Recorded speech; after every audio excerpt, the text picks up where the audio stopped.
English പെട്ടെന്ന് പഠിക്കാൻ എന്തെങ്കിലും വിദ്യ ഉണ്ടോ എന്ന് പലരും എന്നോട് ചോദിക്കാറുണ്ട്. ഞാൻ എൻ്റെ ജീവിതത്തിൽ ഉപയോഗിച്ച ഒരു ട്രിക്ക് ഞാൻ പറഞ്ഞുതരാം. അതായത് ഒരു പുസ്തകം മേടിക്കുക, ഒരു ഇംഗ്ലീഷ് ബുക്ക് മേടിക്കുക, അതിന് ശേഷം അത് എല്ലാ ദിവസവും വായിക്കണം, ഒരു 5 മിനിറ്റ് വായിക്കണം.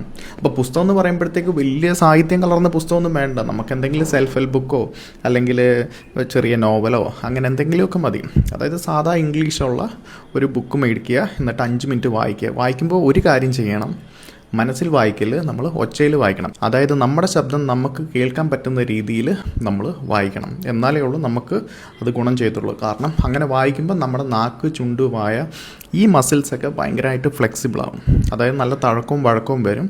അതിൻ്റെ കൂട്ടത്തിൽ തന്നെ ഒച്ചത്തിൽ വായിക്കുമ്പോൾ നമ്മുടെ തലച്ചോറിൽ ആശയങ്ങൾ രൂപപ്പെടാൻ തുടങ്ങും. അപ്പോൾ ഇതൊരു എക്സസൈസാണ്. ഈ എക്സസൈസ് എല്ലാ ദിവസവും ചെയ്യുന്നത് കൊണ്ട് തന്നെ നമ്മുടെ ഇംഗ്ലീഷ് മെച്ചപ്പെടും. നമ്മൾ മറ്റൊരാളോട് ഇംഗ്ലീഷ് സംസാരിക്കുമ്പോൾ നല്ല കോൺഫിഡൻ്റ് ആയിട്ട് നമുക്ക് സംസാരിക്കാൻ പറ്റും.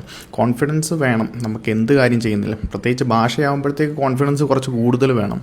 അപ്പോൾ ഈ ട്രിക്ക് എല്ലാവരും യൂസ് ചെയ്യുക. ഇപ്പം ഞാനാണെങ്കിലും ഇപ്പം ഇത്രയും കോണ്ടൻറ്റ് ഇട്ടിട്ട് പോലും ഞാൻ പുസ്തകം വായിക്കുന്നുണ്ട്, ഇംഗ്ലീഷ് ബുക്ക്.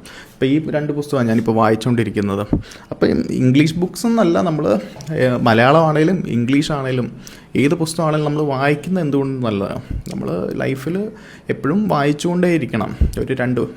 ഒരു ബുക്ക് സ്റ്റോറോ എന്തെങ്കിലും കാണുവാണെങ്കിൽ നമ്മൾ കയറി, ഇപ്പം നമുക്കൊന്നും അറിയത്തില്ല പോലും നമ്മൾ 2-3 പുസ്തകം മേടിക്കാം. അപ്പോൾ പുസ്തകം കാണുമ്പോൾ തന്നെ നമുക്ക് വീട്ടിൽ പുസ്തകം ഇങ്ങനെ ഇരിക്കുന്ന കാണുമ്പോൾ തന്നെ നമുക്ക് കുറച്ച് വായിച്ചാലോ എന്നുള്ളൊരു തോന്നൽ വരും. അപ്പോൾ എല്ലാവരും വായിക്കണം, വായിക്കാതെ ഇരിക്കേണ്ട കാര്യമൊന്നുമില്ല. നമുക്ക് വായിക്കുമ്പോൾ കുറച്ചും കൂടി നല്ല ബ്രോഡ് പെർസ്പെക്റ്റീവ് കിട്ടും. ഓക്കെ, സോ എല്ലാവരും ഇതൊന്ന് ട്രൈ ചെയ്ത് നോക്കുക.